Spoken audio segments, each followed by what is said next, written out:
ज्ञान उदय ज्ञान धन सद्गुरु शंकर रूप नमो नमो बहुबार सकल सुख जन भो श्री सद्गुरु महाराज की जय।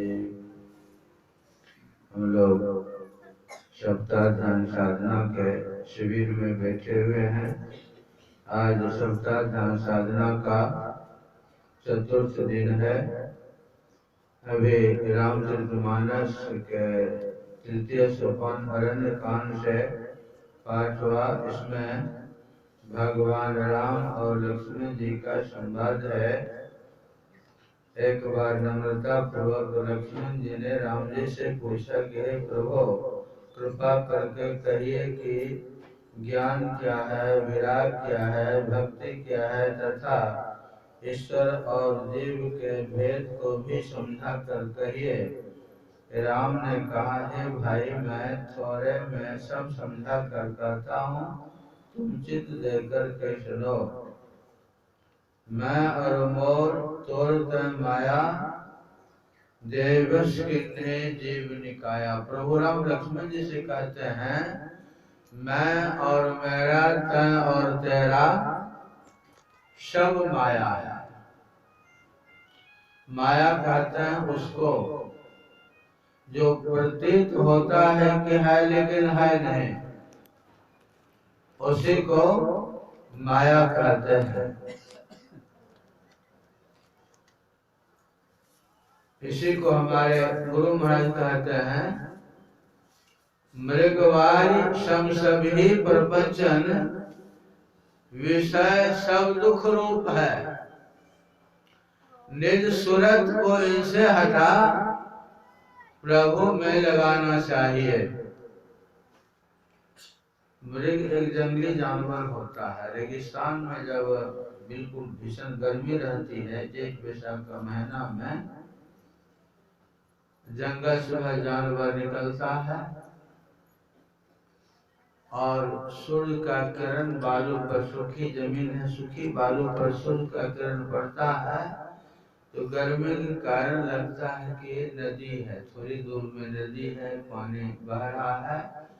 पानी समझकर प्यास बुझाने के लिए वह मृग दौड़ता है और जैसे जैसे दौड़ते जाता है वैसे वैसे उस मृग को लगता है कि अब पानी मिलेगा, अब पानी मिलेगा, अब पानी मिलेगा। पानी तो है नहीं, सिर्फ पानी का आभास है। दौड़ते दौड़ते सूर्य को न तो पानी मिलता है न प्यास बुझती है। ठीक उसी प्रकार वो तरफ तरफ कर मर जाता है। ठीक उसी प्रकार जब से हम आप संसार में आए हैं, शरीर ज्ञान में आए हैं, तब से ही हम आपको लगता है कि अभी सुखी हैं, अभी सुखी हैं, अभी सुखी हैं।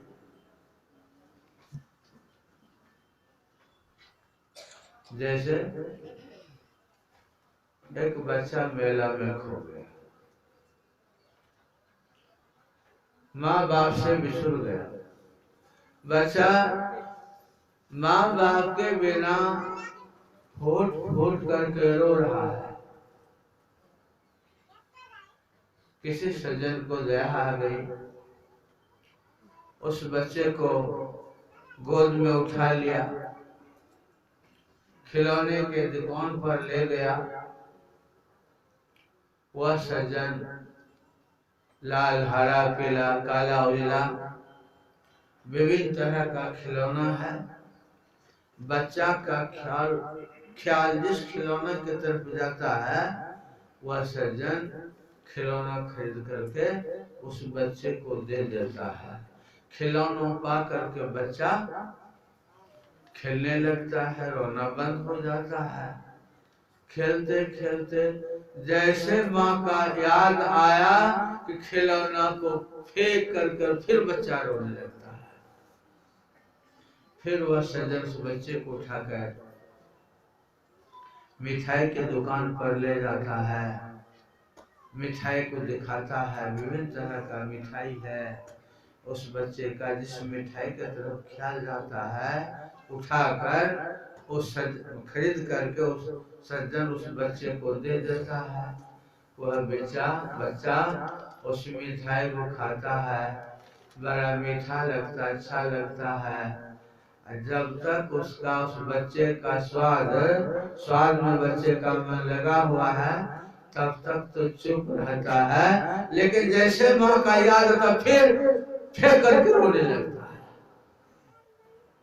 उस माँ को, उस बच्चे को जब तक माँ नहीं मिलेगी, पिताजी नहीं मिलेंगे, उस बीच में उस बच्चे का रोने का बंद नहीं हो।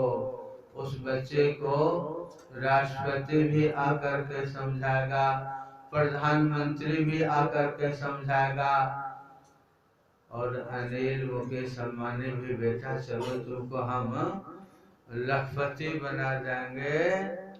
वो बच्चा नहीं जाएगा। बच्चा तो तब तक नहीं स्थिर होगा जब तक कि उनको माँ से भेंट नहीं होती, माँ से मुलाकात नहीं होगी। ठीक उसी प्रकार हम आप सभी उस प्रभु के संतान हैं, प्रभु के बच्चे हैं। इस बीच में आपको पत्नी मिल जाए, पुत्र मिल जाए, बेटा मिल जाए, बेटी मिल जाए, राष्ट्रपति का पद मिल जाए, प्रधानमंत्री का पद मिल जाए, ब्रह्म पद भी चले जाएंगे। वो ब्रह्मा का पद भी स्थिर नहीं है। मेरे गुरु महाराज ने कहा, कोई नहीं स्थिर, समय बटोई, कोई भी स्थिर नहीं है।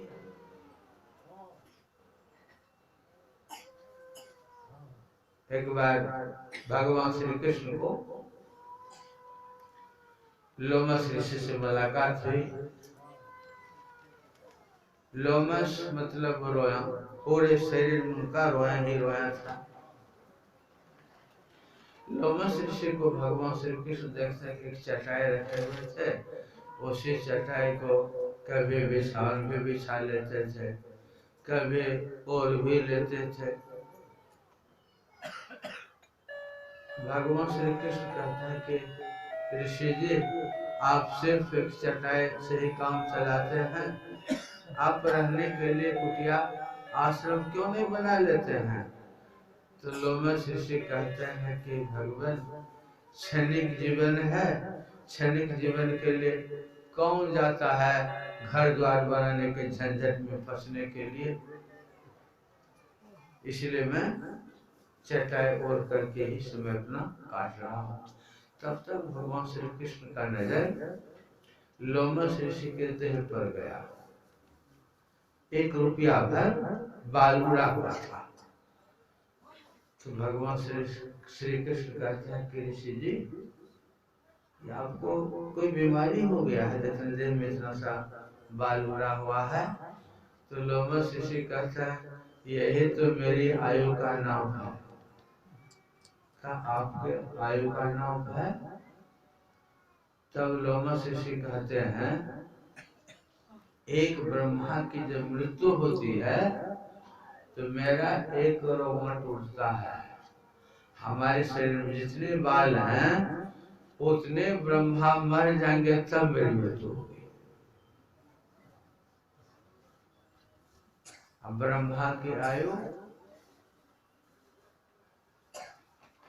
सामने गए थे गया बाबू के पास, मैंने पूछा आपकी कितनी उम्र हो रही है? तो बोले 95 वर्ष, लगभग 95 वर्ष बोले। लोमस ऋषि कहते हैं कि इतने ब्रह्मा मर जाएंगे तब मेरी मृत्यु होगी।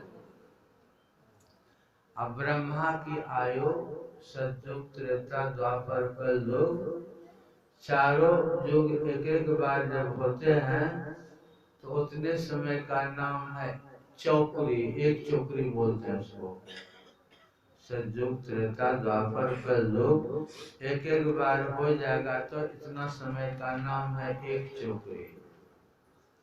कलयुग की आयु धर्मशास्त्र में वर्णन आया है कि 4,32,000 वर्ष है।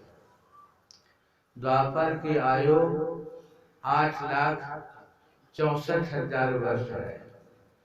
त्रेता युग की आयु 12,96,000 वर्ष है। सतयुग के 16 लाख या 17 लाख से 16 लाख या 17 लाख 28,000 वर्ष एक सतयुग की आयु। सबको मिला करके कितना लाख हो गया? इतने 1000 चौकरी, 1000 बार चतुर्युगी हो जाएगा। उतने समय का ब्रह्मा का एक दिन होता है, उतने ही समय की उसकी रात्रि होती है। उसी दिन रातों के हिसाब से 30 दिन रात का एक महीना, 12 महीनों का एक वर्ष। उसी वर्ष से ब्रह्मा की आयु 100 वर्ष है। और शरीर में जितने रोए हैं उतना ब्रह्मा की मृत्यु हो जाएगी, तब लोमस ऋषि का मौत होगा, तब वो शरीर को छोड़ेंगे। लेकिन इतना उम्र होने पर भी लोमस ऋषि भी मरेंगे। ब्रह्मा विष्णु सब मरने वाले हैं। बाबा कबीर तुम रक्षा का साधो, ये मुर्दों का गांव। राजा मरी है, प्रजा मरी है जिंदा जोगी। चांदो मरी है, सूरजो मरी है धरणी आकाश। साधो ये मुर्दों का गांव। ये सब तो मरने वाला छूटने ही वाला है। इसीलिए प्रभु राम लक्ष्मण को समझाते हैं कि गो गोचर जान लगे मन जाई, सो सब माया जानू भाई। संसार में जो कुछ भी हम आप देखते हैं, जहाँ भी जो कुछ भी देखते हैं, सबका सबके सब माया ही माया है। कैसे प्रभु की विचित्र माया है। गोसाई जी तो विनय पत्रिका में लिखते हैं, देखत तू रचना विचित्र है, समझ ही मन रही। प्रभु कैसे विचित्र रचना है, विचित्र माया है कि बात समझ में नहीं आती है। एक दिन पार्थ बाबू के पास गए मिलने के लिए। सवेरे भोरे भोरे चले गए थे टहलने के लिए, गिर गए, पोता सब उठा करके लाया था। हम गए, मोहन आया था, गए देने के लिए। जैसे बैठते हैं कुर्सी पर, बाबा हम अभी जाए बोला छो। मैंने कहा भी जाने वाले, सब जाने ही वाले रहने के लिए कोई, सब जानते हैं कि हम जाएंगे। लेकिन अद्भुत इस प्रभु की माया है, छूटता है। कभी मन में होता है कि सब कोई छोड़ करके हम ध्यान करके प्रभु को पाला, मन में होता है। अभी भी सत्संग में आए हैं, हो सकता है मन में होता होगा कि जल्दी जाते गेहूं का पटवन करते।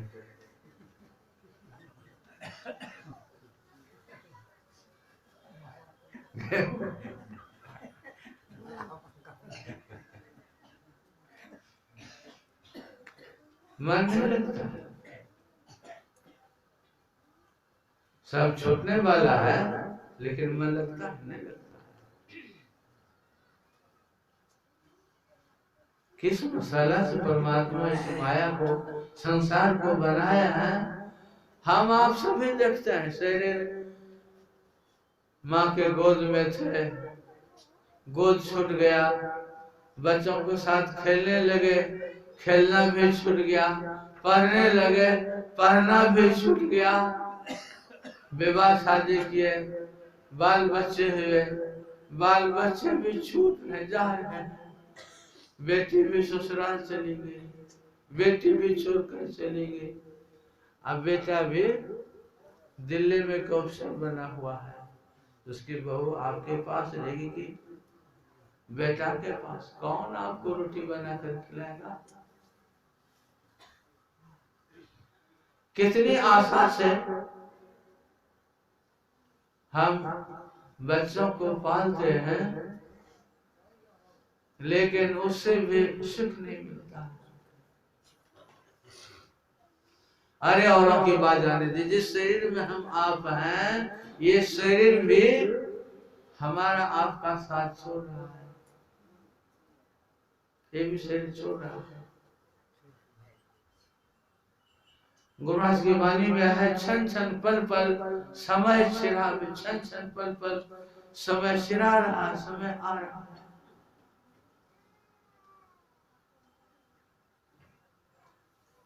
शरीर बढ़िया है, चल रहे, फिर रहे, खा रहे, कमा रहे हैं।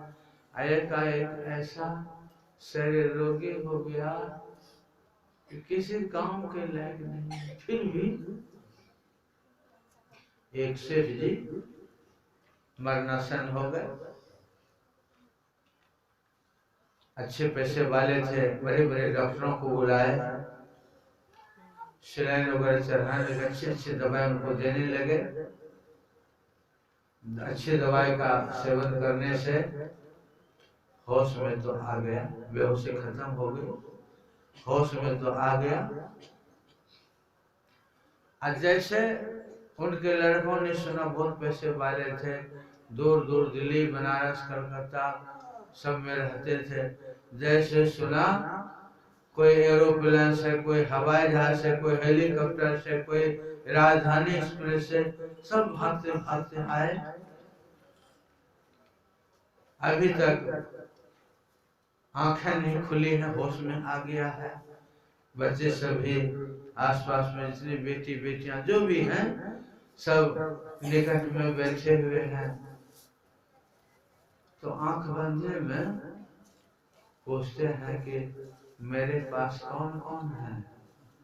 तो सेठन कहती है, आपके जो चारों लड़के राम श्याम घनश्याम लक्ष्मण सब यहीं पर है। अभी आंख खुली कहता है सब मेरे पास है, दुकान पर कौन है? अभी वो दुकान उसको दिखाता। एक सत्संगी गोपालपुर थाना में एकाएक मर गए। उनका बेटा जमींदार थे, रांची में रहते थे, और वहीं सा नौसा इलाका में केला की खेती से बढ़िया खेती होती है। तो मतलब सूद पर ले लेकर के भी लोग लगाते हैं। तो वहां से पैसा भेजते थे, और उनका जो बाप हजारी दास नाम था उनका, वही देता था। अब एकाएक उसकी मृत्यु हो गई, और उसका जो बेटा आया फूट फूट करके रोने लगा, बाबू हो कुछ कहीं नहीं गेला, बिना कहले झगड़ा। अब किसको क्या दिया उसको चला गया।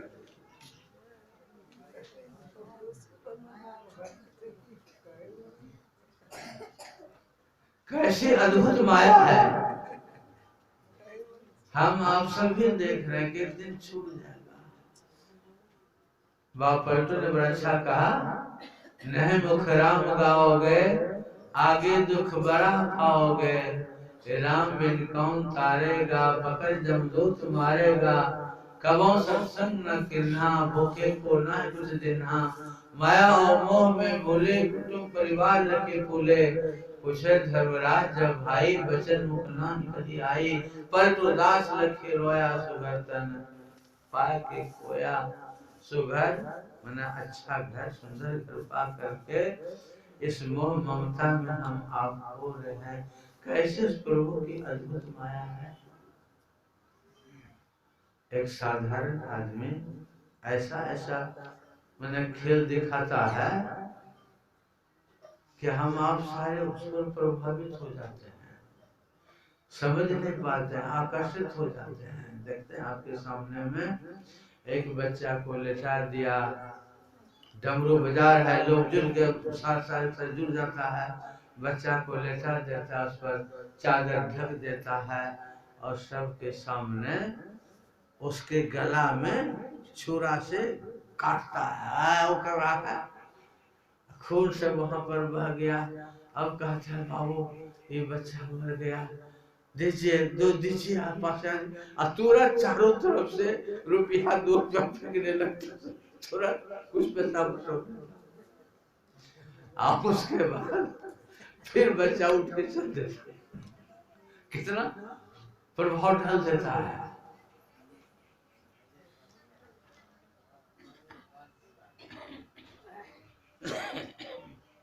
एक राजा के पास एक खेल दिखाने वाला नट आया। राजा कहते हैं जी मैंने सुना है कि तुम बहुत अच्छा खेल दिखाते हो। कहा राजा ने कि मेरा काम है। तो राजा ने कहा कि तुम ऐसा बनो, ऐसा बनो, ऐसा खेल देखो कि हमको समझ में नहीं आए,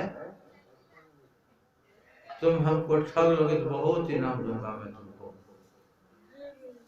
नट ने कहा कि मालिक हमारा तो काम है, आपको ठगना बाएं हाथ का खेल है। राजा ने कहा मुझे ठग लोगे तो बहुत इनाम दूंगा। ठीक है। अभी दोनों नट और राजा बातचीत कर रहे थे, एक आकाश में बहुत जोरों का हल्ला होने लगा। नट कहता है राजन देव दानव में लड़ाई हो गई, मैं पहले जाता हूँ, उस देव दानव की लड़ाई को निपटारा करके आऊंगा, तब मैं आपको खेल दिखाऊंगा।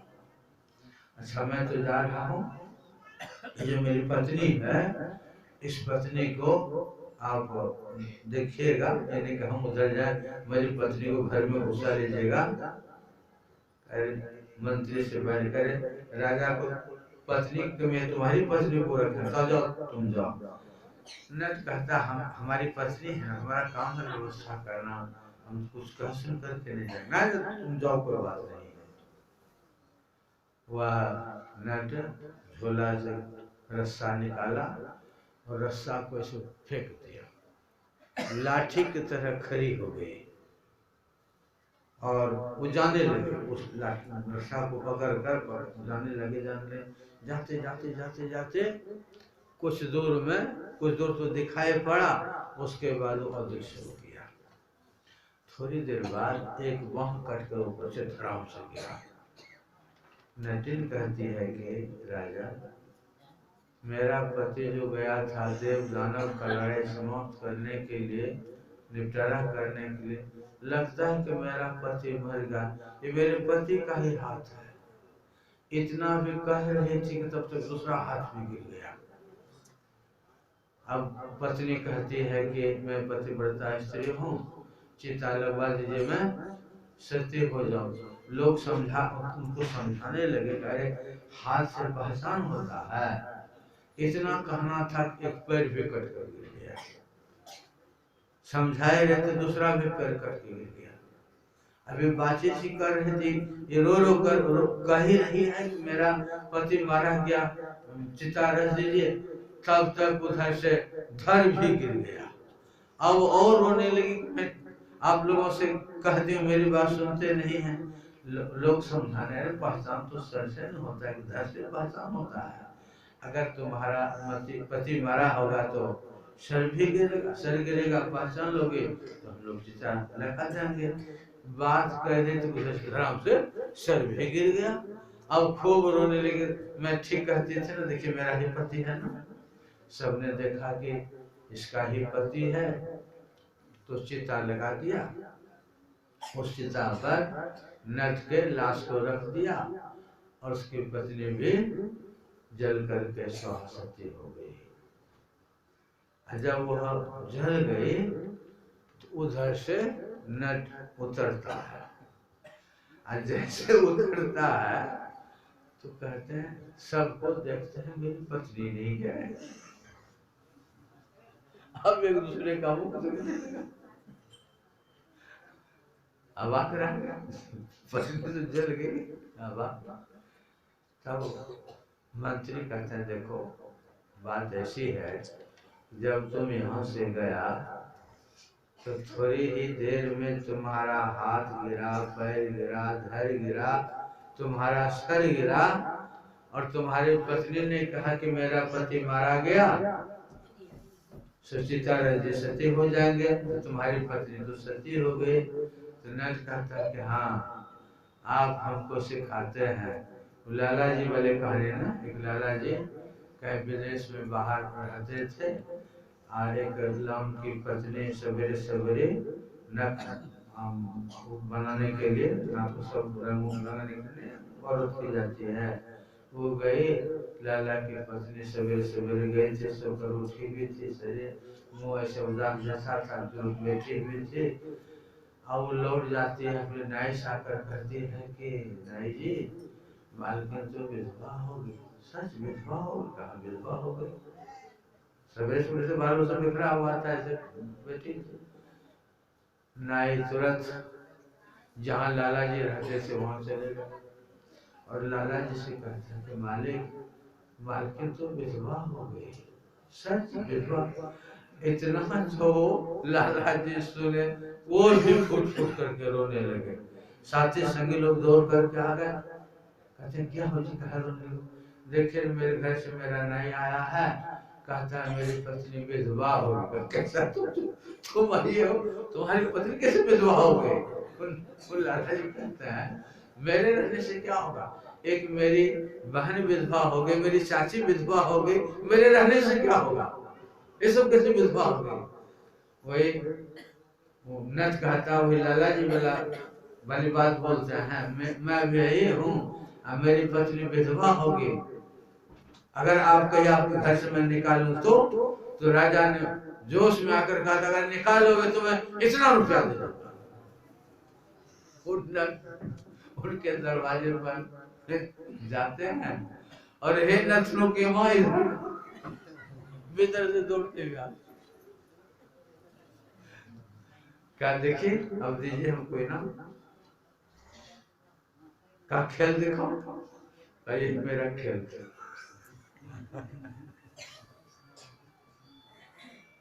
ऐसा ऐसा भी लोग ऐसे सी डिजाइन करता है कि सामान्य आदमी बहुत चक्कर में पड़ जाता है। और जिस परमात्मा का आदि नहीं है, मध्य नहीं है, अंत नहीं है, उस ब्रह्म परमात्मा की माया है, इस माया को समझना बहुत ही कठिन है, बड़ी विचित्र माया है। आपको उदाहरण देकर बताया ना, हम आप सभी जानते हैं कि एक दिन मरेंगे, सब छूट जाएगा, लेकिन सबको छोड़ करके सत्संग भजन में मन लगता है। कैसी अद्भुत माया है।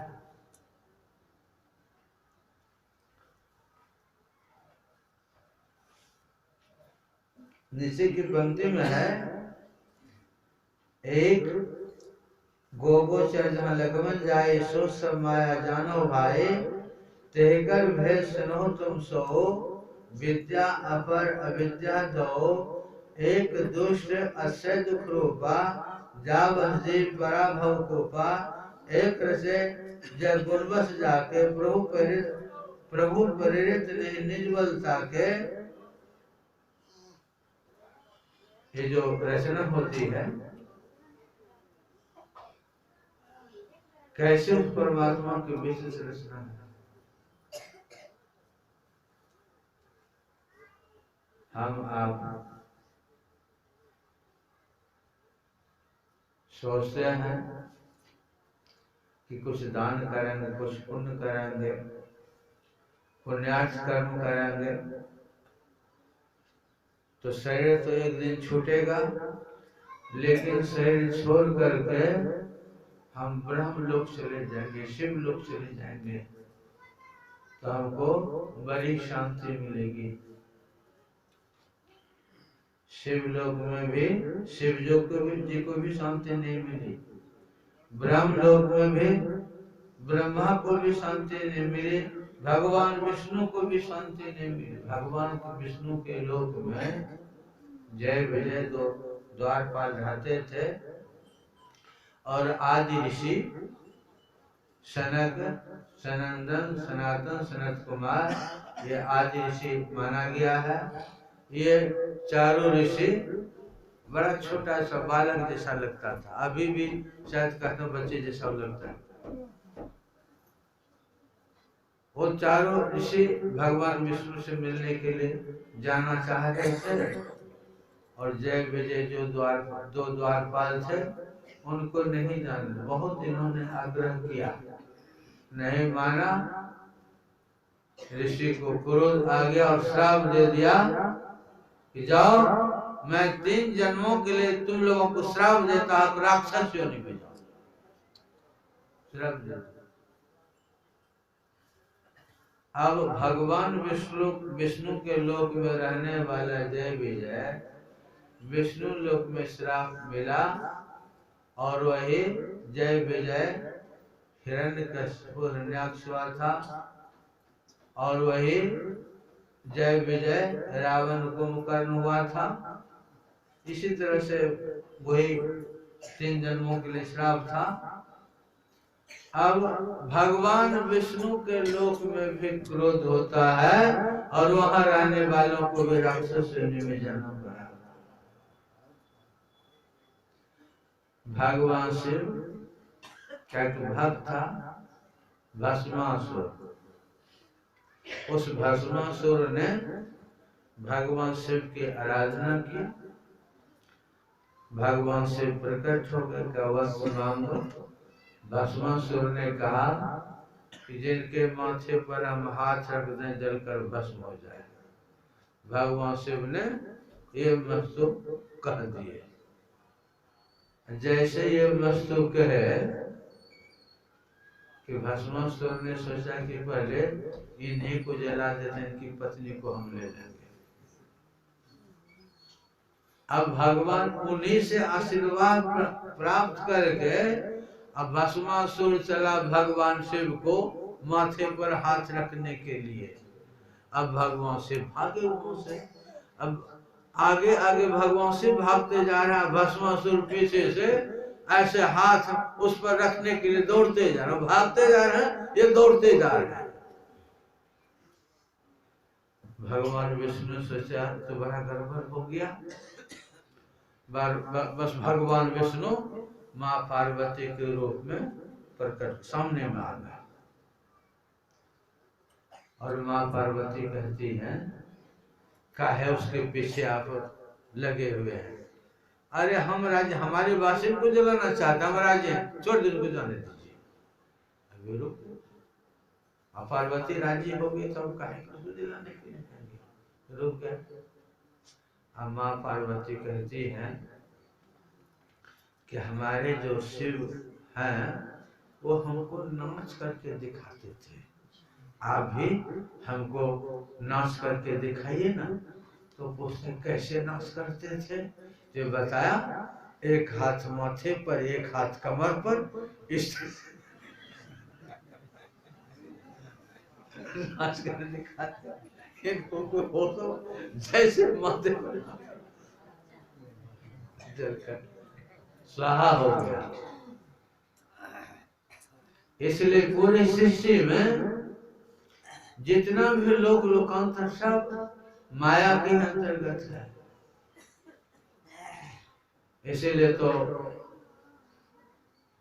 बाप बड़े ने बड़ा अच्छा कहा, माया ठगने जग बोराई, देवतन के घर भय अप्सरा, योगी के घर चेली, असुर नर मुनि सबको खाई से है अलमस अकेले। कृष्ण कहे गोपी खाए, श्री राम कहे हुए सीता, महादेव के पार्वती हुए तो हिस काहुन जीता। कृष्ण कहे गोपी हुए खाए से ब्रह्मा सृष्टि पसारे, दौलत है त्रिलोके खाए से, गुरु कहे हुए नारे, श्रृंगी को वन में खाए से, तोरिन फरे दुहाए, अब पलट दास के द्वार खड़ी हुए, लौंडी भी हमारी माया, ठगनी जग बुराई। ये संसार में बाबा कबीर की वाणी में है, माया महा ठगनी हम जाने, तीन गुण फांस ले कर डोरे डोरे, बोले मधुरा बाने, के सब के कमला होए बैठे, शिव के भवन भवाने, पंडा के मूरत होए बैठे, तीरथ में भय पाने, माया ठगने महा हम जाने, माया महा ठगने हम जाने। एक पंक्ति एक पद में और कहते हैं बाबा कबीर, चेत करो जोगी बिलया मारे मत की, चेत करो जोगी बिलया मारे मत की, चेत करो जोगी। ब्रह्मा कमारे विष्णु कमारे, ब्रह्मा कमारे विष्णु कमारे, नारद बाबा का सभा बिच पटके, चित करो जोगे बिलया मारे मत के, चित करो जोगे।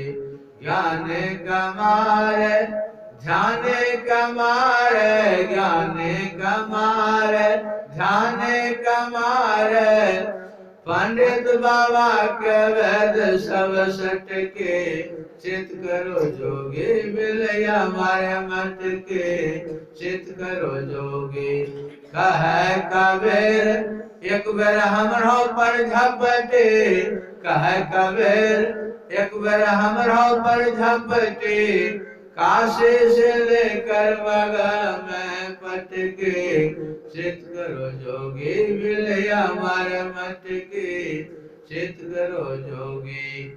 ये माया ऐसे प्रबलता है कि बड़े बड़े जोगी बड़े बड़े महात्मा भी इसके चंगुल से नहीं बच पाते हैं, लेकिन बचते हैं। कौन बचते हैं? जो ऊंचे दर्जे के ऋषि हैं, जो ऊंचे दर्जे के संत हैं।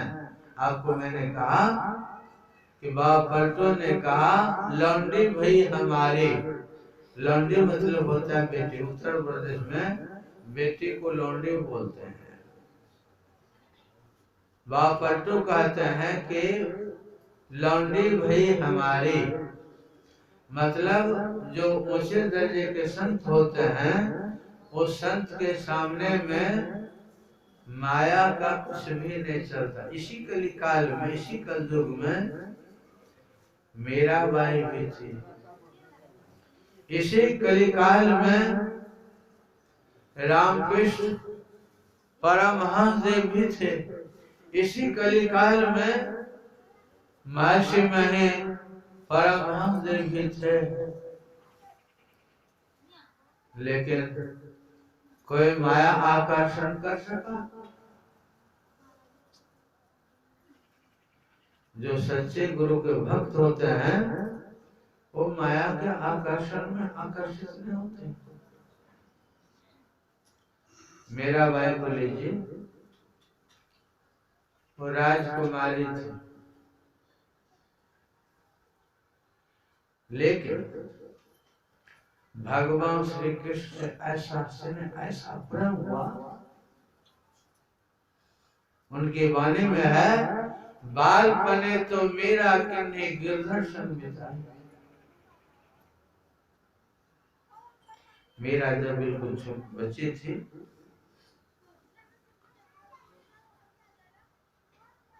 किसी लड़के का विवाह था और उस लड़के को हाथी घोड़ा पर सजा करके खूब बाजा गाजा के साथ भ्रमण कराते हैं गांव में। वैसे किसी राजकुमार का इसी तरह से बड़ा रासायनिक ठाट के साथ वो क्या भ्रम, क्या बोलते हैं उसको, जो घुराते हैं, क्या बोलते हैं उसको?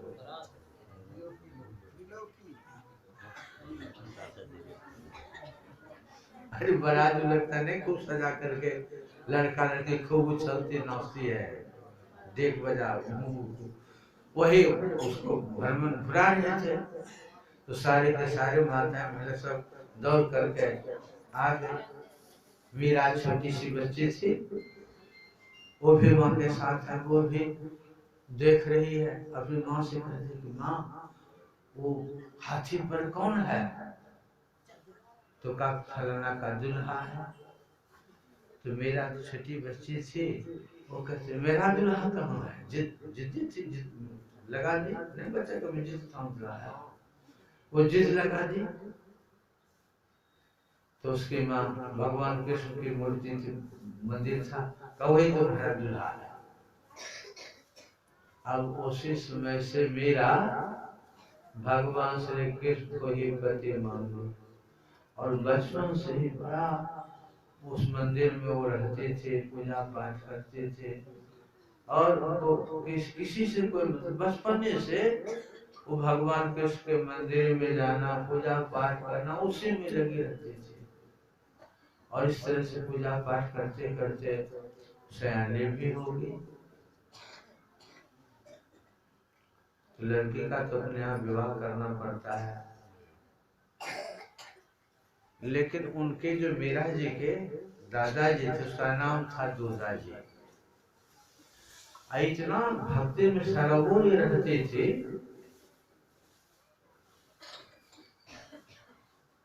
कि दुनियादारी से कोई मतलब नहीं था। दूधा जी, उनके दादाजी इतना प्रभावित उस बच्चे से कि पूरे घर के लोगों से कहा कि इनके विवाह शादी का कोई चर्चा मत करना। उसको दुनिया से कोई मतलब था, हमेशा पूजा पाठ में लगे रहते थे। अब गार्जियन था, किसी का हिम्मत नहीं होता था। जब दूधा जी की मृत्यु हो गई तो मीरा की शादी की चर्चा लगाने लगे। तो मीरा के पिताजी 4 भाई थे, 4 भाइयों में जो उनकी बड़ी माँ थी, बड़ी माँ के भतीजे से चर्चा करने लगे। और उनका भतीजा भी फुआ से मिलने के लिए आया। तो लड़का लड़की चर्चा नहीं, हम देखा उसका जो भोज रास्ता उसके मन में हुआ कि देखा लोग कहते हैं हमेशा वो मेरा भक्ति में लगी हुई रहती। सही उन्होंने देखा मेरा को किसी से कोई मतलब नहीं था, दिन रात पूजा में लगी हुई रहती थी। अब राजा भोज राज के मन में हुआ कितना ये लड़की भक्ति में लगी हुई रहती है, अगर मेरे साथ शादी हो जाएगी तो मैं इसको कभी व्यवधान नहीं करूंगा। उसके मन में होता है। संजोग वशों से शादी हो गई। शादी हो गई तो जिस दिन उनकी शादी होती, शादी के एक दिन पहले से रात्रि में शादी हो गई, तो आज एक रात पहले वो तो भगवान श्री कृष्ण से बात भी करती थी मीरा। भगवान श्री कृष्ण को वो याद करते हैं, भगवान श्री कृष्ण प्रकट हो जाते हैं तो भगवान श्री कृष्ण कहते हैं कि मैं तो आपको पति मान ले हूँ, ये हार मांस वाले पति से मुझे विवाह करना पड़ेगा, आप मेरे साथ विवाह कीजिए। जैसे लड़का लड़का विवाह होता है, सिंदूरदान होता है, आप मेरे साथ विवाह कीजिए और कल मेरी शादी होगी तो आपकी मूर्ति को हम दोनों के बीच में, उस मूर्ति को हम हमारा जो पति होगा उसके बीच में आपकी मैं मूर्ति रखूंगी। शादी भी होगी तो लौकिक दृष्टि से तो मेरी शादी हो गई, लेकिन हमारे और आपके बीच में ये अक्षर संबंध रहेगा। कहते हैं एक दिन पहले भगवान श्री कृष्ण प्रकट होते हैं, भगवान श्री कृष्ण दूल्हा बनते हैं, मीरा दुल्हन बनती है, और विवाह का जितना श्रृंगार का सामान लड़के पक्ष वालों को लड़का पक्ष वाले ले लेते हैं, सिंदूर या क्या क्या सब होता, सारा भगवान श्री कृष्ण ने दिया और सब पहन करके भगवान श्री कृष्ण के द्वारा मेरा में सिंदूरदान हुआ। उसके बाद फिर जो जैसे है सब सामान सबको मेरा एक बक्सा में बंद करके रख दी। उसको किसी ने मेरा किसी को देखने भी नहीं देते, तो हमेशा बंद रखते थे। मेरा की शादी हुई, ससुराल गई, लेकिन ससुराल जाने पर भी पति पत्नी का संबंध मेरा का नहीं, क्योंकि भोजराज भी जानते थे यूं ही उन लोगों का जीवन व्यतीत हो रहा था। तो भोजराज को, उनके पति का नाम था भोजराज, तो महिलाएं सब व्यंग नहीं करती हैं, इतना दिन हो गया आपको बच्चा नहीं हो रहा, ऐसे वैसे खूब व्यंग करता।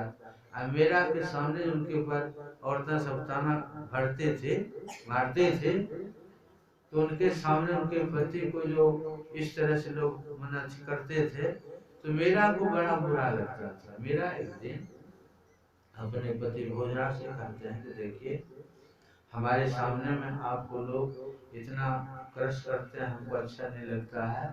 आप एक काम कीजिए कि बाल बच्चे के बाद से दूसरी शादी कर लीजिए। मेरा स्वयं कहती है अपने पति से, लेकिन भोजराज कहते हैं कि नहीं, जिसने गंगा जी पान कर लिया है वो नाला का पानी जाएगा पीने के लिए, नहीं कर सकता। लेकिन किसी दुष्ट राजा ने धोखा से भोजराज के भोजन में विष मिला दिया। विष मिला हुआ भोजन खाए तो बचेगा नहीं, वो मरणासन हो गया, मरण स्थिति में आ गए। उन्होंने देखा कि हम नहीं बचेंगे, तो राजा भोजराज मेरा के लिए अपने घर में भगवान श्री कृष्ण की मंदिर बनवा दिए थे, उसी में मेरा हमेशा पूजा पाठ करती रहती थी। जब भोजराज ने देखा कि अब हम नहीं बचेंगे, तो 4 भाई थे, तीनों भाइयों को बुलाया और उन्होंने कहा कि देखो, अब तो हम नहीं बचेंगे, लेकिन तुम लोग मेरा को कभी कोई कष्ट नहीं देना, कोई तकलीफ नहीं देना। उसके बाद 2 भाई क्रम से राजा बने, उन दोनों की भी मृत्यु हो गई। चौथा भाई जो था बड़ा दुष्प्रकृति का था, वो राजा बना। जब मेरा की ख्याति हो बहुत दूर दूर तक फैल गई, तो मेरा से मिलने जुलने के लिए बहुत लोग आते थे, दर्शन प्रसन्न करने के लिए बहुत लोग आते थे। वो तो दुष्ट प्रकृति का था, ऐसे जिज्ञासु मिलने के लिए आते थे, उनको अच्छा नहीं लगता था। बल्कि जो राजा लोग थे, वो राजा लोग भी वेश बदल कर जिज्ञासु बन करके भी आते थे, इनका दर्शन करके जाते थे। ये बात उनको अच्छी नहीं लगती थी। तो मेरा को पहले तो बहुत परिवार के द्वारा, सबके द्वारा समझवाया, लेकिन किसी की बात मेरा मानने को तैयार नहीं हुई। तब उनके साथ सोचा कि सांप भी मर जाए और लाठी भी बच जाए। कुछ दुष्प्रकृति का जो मंत्री था, वो मंत्री विचार करते हैं कौन ऐसा किया जाए, क्या कौन ऐसा काम किया जाए। तो उसके मंत्री ने बताया कि भगवान के नाम पर तो मेरा कुछ भी अनादर नहीं करते, भगवान के नाम पर जो कुछ भी इनको मिलता है वो ग्रहण कर लेते हैं। एक वैद्य को बुलाइए और उस वैद्य से ऐसा भयंकर विष बनवाइए जो कि मेरा पीते पीते मर जाए। और इस बात को मैं वैद्य और एक उनकी बहन थी उदा, वो भी यहीं रहती थी, ससुराल में पता नहीं क्या यहीं पर रहती थी। तीनों का बड़ा मन मिला हुआ था। जब विश्व वैद्य जी को कहिए ऐसा विष तैयार करे, ऐसा विष तैयार करे कि मेरा पीते पीते मर जाए, वह विष जब तैयार हो जाएगा तो भगवान का शरणागत कह करके उनको भिजवा दीजिए। अब भगवान के नाम पर तो शरणामृत का करो ग्रहण करेगी, जैसे ग्रहण करेगी मर जाएगी। हम लोगों को कोई कलंक भी नहीं लगेगा और कंटक समाप्त हो जाएगा। वह विचार भी उनको बहुत अच्छा लगा। एक वैद्य को बुलाता और कहता कि वैद्य जी एक ऐसी विष, ऐसा भयंकर कम से कम आधा किलो विष तैयार कीजिए कि मेरा पीते पीते मर जाए। तैयार कर दिया। तैयार करके वैद्य जी अपने घर चले गए। जब वह विष तैयार हो गया तो एक सोने के कटोरा में, जिसमें कि वो सारा फट जाए, एक पंडित जी को बुलाते हैं जो पुजारी है, पूजा का पुजारी ने पूजा का सामने भी पहुंच जाएंगे। पंडित जी को बुलाए और कहते हैं कि जाइए, मेरा हमेशा मंदिर में ही रहती थी, मेरा को मंदिर में यह कह करके जाकर दे दीजिए कि जगन्नाथ भगवान का चरणामृत है, सो आपके लिए राजा साहब भेजे। तो भगवान जगन्नाथ भगवान ये राजस्थान से उड़ीसा में जगन्नाथ भगवान समुद्र के किनारे हम गए, वहाँ पर बिल्कुल मंदिर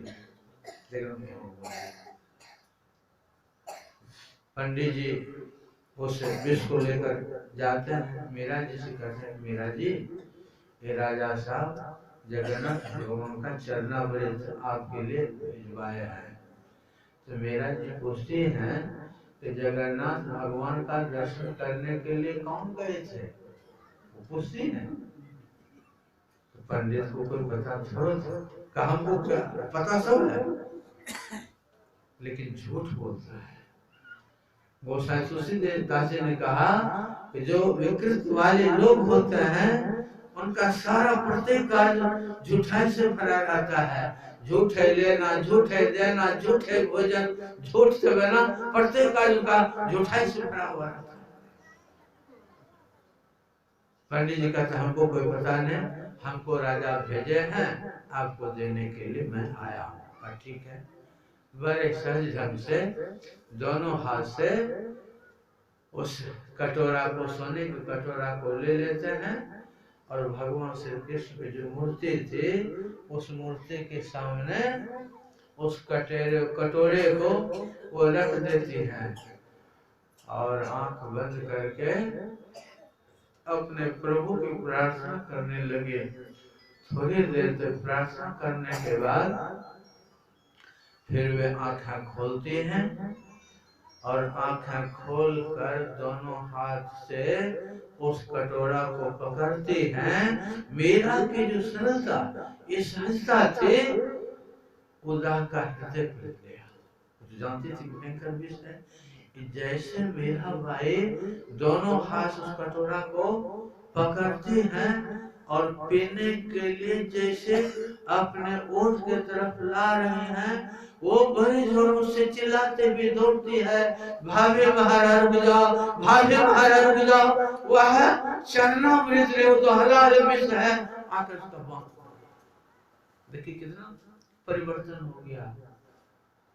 लेकिन मेरा भाई कहते उदा मेरे हाथ को छोड़ दो, यह विष पहले होगा, अभी यह विष नहीं है।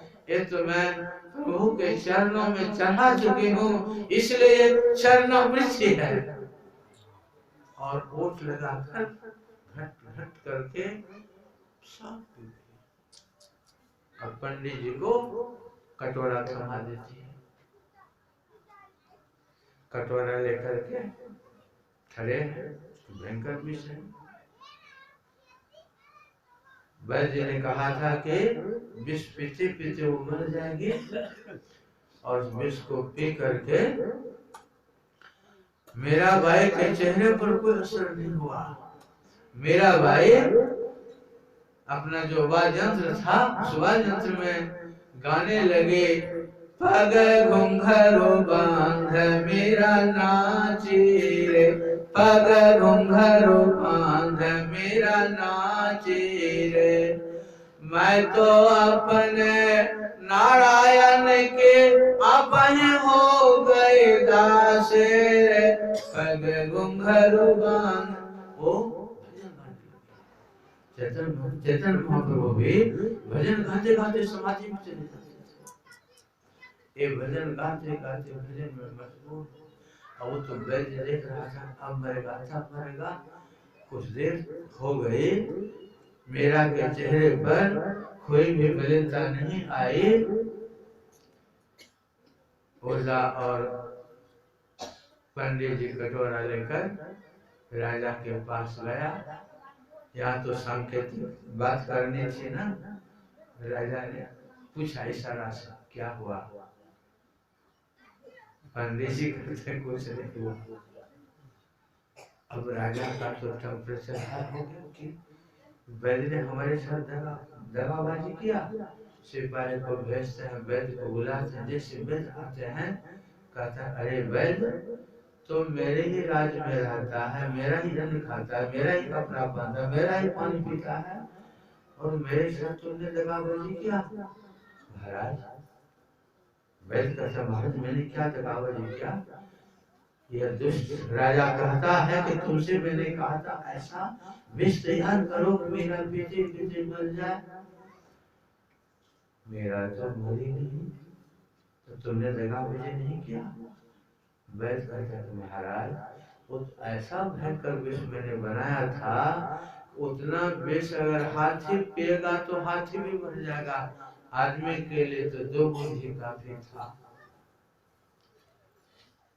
राजा कहते हैं अगर उतना विष पीने से हाथी मर जाता आधा घंटा में, तो उसको भी तो मर जाना चाहिए था, वो तो मरी नहीं। अगर तुमने हलाहल विष बनाया था, भयंकर विष बनाया था, वो जो कटोरा था उसी के पास में था, जो विष वाला कटोरा था उन्हीं के पास था। अब पी लिया तो उसमें संग्रह हुआ भी था। एक कटोरा जो था आधा किलो, वो तो पी गए, कुछ यहाँ लाते संग्रह भी गया। राजा कहते हैं अगर तुमने हलाहल विष बनाया है और आदमी के लिए 2 बूंद ही काफी है, तो 2 बूंद इसमें है, इसको तुम पियो, तुम मर जाएगा, तब मैं समझूंगा कि तुम सही विष बनाया था। अब तो डर गया, रोने लगा कि राजा हमको क्षमा कर दीजिए, मेरी पत्नी है, मेरे बच्चे हैं, मेरी बूढ़ी माँ, मैं पीऊंगा तो मर जाऊंगा। मैं सच कहता हूँ राजन, मैं पीऊंगा तो मर जाऊंगा, मेरे बच्चे उसको क्या होगा? राजा डांट कर कहते पीते हो कि नहीं? राजा का शासन ऐसा था कि उनके सामने से कोई भाग नहीं सकता है, इतना था उसमें राजतंत्र में। उन्होंने सोचा कैसे भी नहीं पिएंगे तो हमको मार ही देगा। तब अभय जी भगवान से प्रार्थना करता थे, प्रभु मैंने बहुत बड़ी भूल की, मैंने बहुत बड़ी गलती की। अगर भक्त को मैं साथ देता तो जरूर कुछ आप हमारे ऊपर कृपा करते, लेकिन मैं भक्त को साथ नहीं देकर इस दुष्ट को साथ दिया, इसलिए हे प्रभु मुझे क्षमा कर देना। और आज वे मौत का मैं मरण से प्रार्थना करके जैसे उस विष को वैद्य ने पिया तो धराम से गिर गया। भयंकर विष था, उस विष के पीड़न से वैद्य छटपट करने तड़पने लगे। इस पर वह दुष्ट कहता है देखो देखो नाटक कर रहा है। नाटक तो नहीं था, इतनी पीड़ा थी कि बेचारा छटपटा करके 2, 4, 5, 10 मिनट में ही मर गया। उदा ने देखा कि जिस विष को भाभी जी आधा किलो पी गई और भाभी जी को कुछ नहीं हुआ, अब उसी में से संग्रह हुआ 2 बूंद वैद्य ने पिया तो मर गया। अब उदा की आंखों की पट्टी खुल गई। उसी समय उदा ने संकल्प किया आज दिन से मैं भाभी को भी मदद करूंगी। उसमें संकल्प करते हैं। जैसे वो मर गया कि राजा ने कहा कि सिपाही जाओ उनके घर वाले से कहो इसके वैद्य की लाश को ले जाएगा। उदा ऊपर खड़ी रही, उनकी पत्नी, उनके बच्चे, उनके माँ आई फूट फूट करके रोने लगी। अब कितना दिन रोएंगे? जब उठाकर वे ले जाना चाहने लगे तो उदा उस वैद्य के परिवार से, पत्नी बच्चे से वो कहती हैं इस लाश को दफनाने के लिए आप लोग मत ले जाइए, इस लाश को मीरा जी के पास उसके मंदिर में उनके सामने जाकर के रख दीजिए और धारणा वहां पर रख दीजिए कि आप इसको जीवित कर दीजिए और मुझे विश्वास है कि मेरा चाहेंगे तो आपके बेद को जीवित करा देंगे। अब कौन नहीं चाहेगा कि हमारा पति जीवित हो जाए, मेरा बेटा मेरा बाप कौन नहीं चाहेगा कि हमारा वो जीवित हो जाए। उस वैद्य के लाश को मीरा जी के सामने मंदिर में ले जा करके और रख देते हैं और मीरा का चरण पकड़ कर सब के सब फूट फूट करके रोने लगे कि मीरा जी मेरे पति को, मेरे पुत्र को, मेरे पिता को, सब मीरा का चरण पकड़ करके रोने लगे। मीरा बाई कहती हैं कि हम भगवान हैं जो आपके वैद्य को जीवित कर देंगे। सबों ने रुदन स्वर में कहा कि आप भगवान नहीं हैं, भगवान के भक्त तो हैं, भक्त की ही बात भगवान सुनते हैं। आप प्रार्थना कीजिए मेरा पति जीवित हो जाएगा। जब इनका पैर नहीं छोड़ने लगे तो साधु का हृदय जो संतों ने कहा, गोसाई जी ने रामचरितमानस में लिखा कि संत हृदय नवनीत समाना, कहा कवि पर कहि न जाना, निज परिताप द्रवै नवनीता, पर दुख द्रवै संत सुख नेता। अगर दूसरे को दुखी देखते हैं तो संत पिघल जाते हैं। मेरा को दया आ गई और वे भजन गाने लगे। उनका जो वाद्ययंत्र था, तानपुरा का जो भी था, उससे वो भजन गाने लगे। भजन गाते गाते गाते जब लगभग 1 घंटे 1.5 घंटे हो गया, भजन गा रहे हैं, मेरा एकदम प्राण भजन गा रहे हैं। लगभग जब 1.5 घंटे भजन गाते गाते मीरा को हो गया तो वैद्य उठ कर बैठ गए। वह सब ने मीरा की जय, मीरा की जय, सबसे जयकार करने लगे। इस तरह से मीरा को जब सताने लगे, बहुत तरह से, इतना ही नहीं, भगवान के नाम पर कुछ भी ग्रहण करते थे तो बेहतर सांप का फंस से बड़ा सब पेटारा नहीं रखता है, उसी तरह से बेहतर सांप को पेटारा में बंद करके मीरा को यह कह करके भेज दिया कि भगवान के वास्ते ये फूल का माला है, इसमें जैसे वो खोलेगी माला जैसे हाथ टकले को मर जाएगी। और सांप पेटारा, फूल का पेटारा कहकर उनको दे दिया। भगवान के नाम पर तो कुछ भी अवहेलना नहीं करते थे। जैसे कहा कि भगवान के पास आपको फूल का माला दिए हैं, जैसे वह पेटारा खोल कर जो भयंकर बेधर सांप था, जैसे उस पर वो हाथ रखती है कि वह बेधर सांप भी फूल का माला ही हो गया और उसे माला को इस तरह से उनको बहुत कष्ट करने लगे। तो मेरा राजस्थान को उसी समय मीरा और गोस्वामी तुलसीदास जी समकालीन थे। मीरा जी गोस्वामी तुलसीदास जी को पत्र लिखती हैं कि हे गोसाई, इस तरह से मेरे साथ संकट है, इस विषम परिस्थिति में मैं क्या करूं।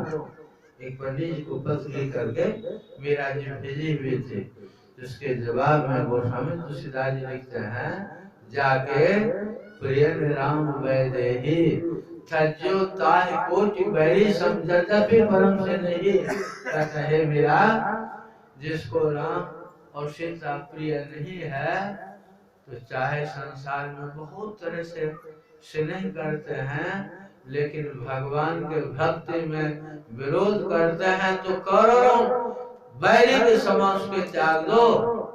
तज्जो, उदाहरण देकर बताते हैं, तज्जो पिता प्रहलाद विभीषण बंधु बंधु भरत महतारी, भरत ने माँ का त्याग कर दिया, विभीषण ने रावण का त्याग कर दिया, और राजा बलि ने गुरु की बात को भी त्याग दिया। इस तरह से उदाहरण देकर उनको वो समझाते हैं। तो मेरा उसी समय सब कुछ छोड़ दिया, किसी में उसको मोह ममता नहीं थी, भगवान के लिए तो समर्पित थे, भगवान के सामने उनको कुछ नहीं चाहिए था। तो मेरा भाई को देखिए इस पद से कितना उपदेश मिलता है कि उनको किसी चीज से ममता नहीं थी। राना जे अब न रहूंगी तोरी हट की, राना जे अब न रहूंगी तोरी हट की, साधु संग मोहि प्यारा लागे, साधु संग मोहि प्यारा लागे, लाज गए घूंघट के, राना जे अब न रहूंगी तोरी हट की, राना जे अब न रहूंगी तोरी हट की, बिहार में हरता छोरा अपना सूरत निरत दो छटके, बिहार में हरता छोरा अपना, बिहार में हरता छोरा अपना सूरत निरत दो छटके, राना जे अब न रहूंगी तोरी हट की, राना जे अब न रहूंगी तोरी हट की,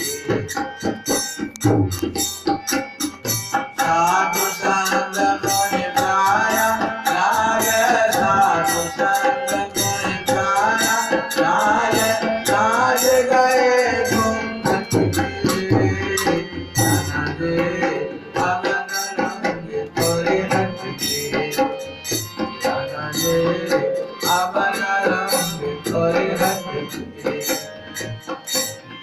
बिहार में रहता छोरा अपना सूरत निरत दो छटके, बिहार में रहता छोरा अपना, बिहार में रहता छोरा अपना सूरत निरत दो छटके, राना जे अब न रहूंगी तोरी हट की, राना जे अब न रहूंगी तोरी हट की, सतगुरु मुख दिखाया घटना ना झुक गए तुझके, सतगुरु मुख दिखाया घटना, सतगुरु मुख दिखाया घटना ना झुक गए तुझके, राना जे अब न रहूंगी तोरी हट की, राना जे अब न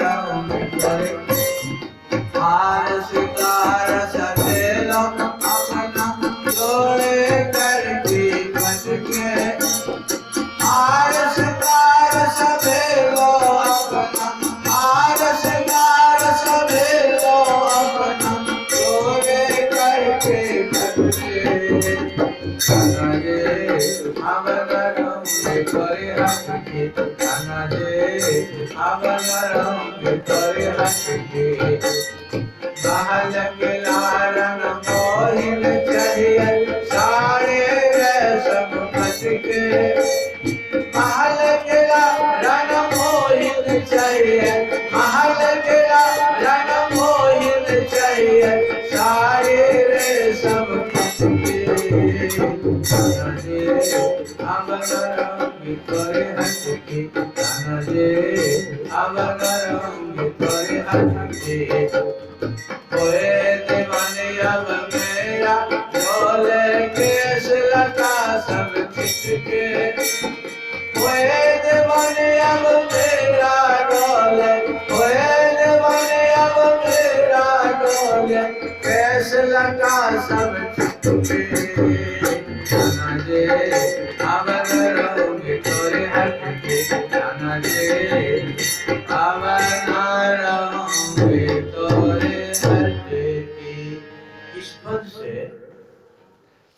लीला को कोई आसक्ति है?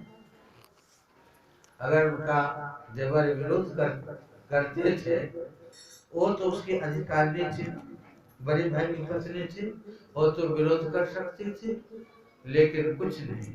लो सोने का जो हार था वो भी खोल करके दे दिया, सोने की जो चूड़ी थी हाथ में उसको भी खोल करके दे दिया, श्रृंगार का जितना सामान था लो सबको उन्होंने छोड़ दे दिया। कोई आसक्ति थी? जिसको उस परम परमात्मा का सही बोध हो जाएगा, वे प्रभु निर्विकार है, निराकार है, उनका कोई आकार प्रकार नहीं है, उनके भजन में वो लग जाएंगे, वो ममता में नहीं फंसेंगे। आज तक जो भी संत वे, चाहे गृहस्थ में संत वे, चाहे विरक्त में संत वे, उनके जीवन को आप पढ़ करके देखिए। अगर गृहस्थी में भी थे, पत्नी भी थी, तो पत्नी से कोई आसक्ति नहीं, बेटा है, बेटी है, घर मकान, कोई किसी से आसक्ति नहीं, एकदम निरासक्त होकर के वो संसार में रहे हैं, भगवान का भजन किए हैं।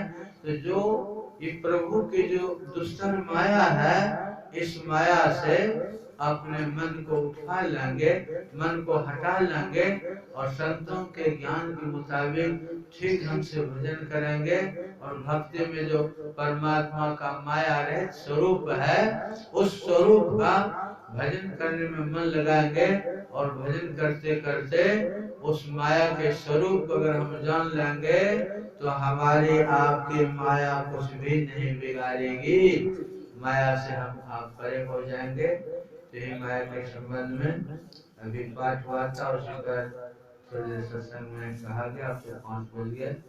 ये तो सत्संग जहाँ सप्ताह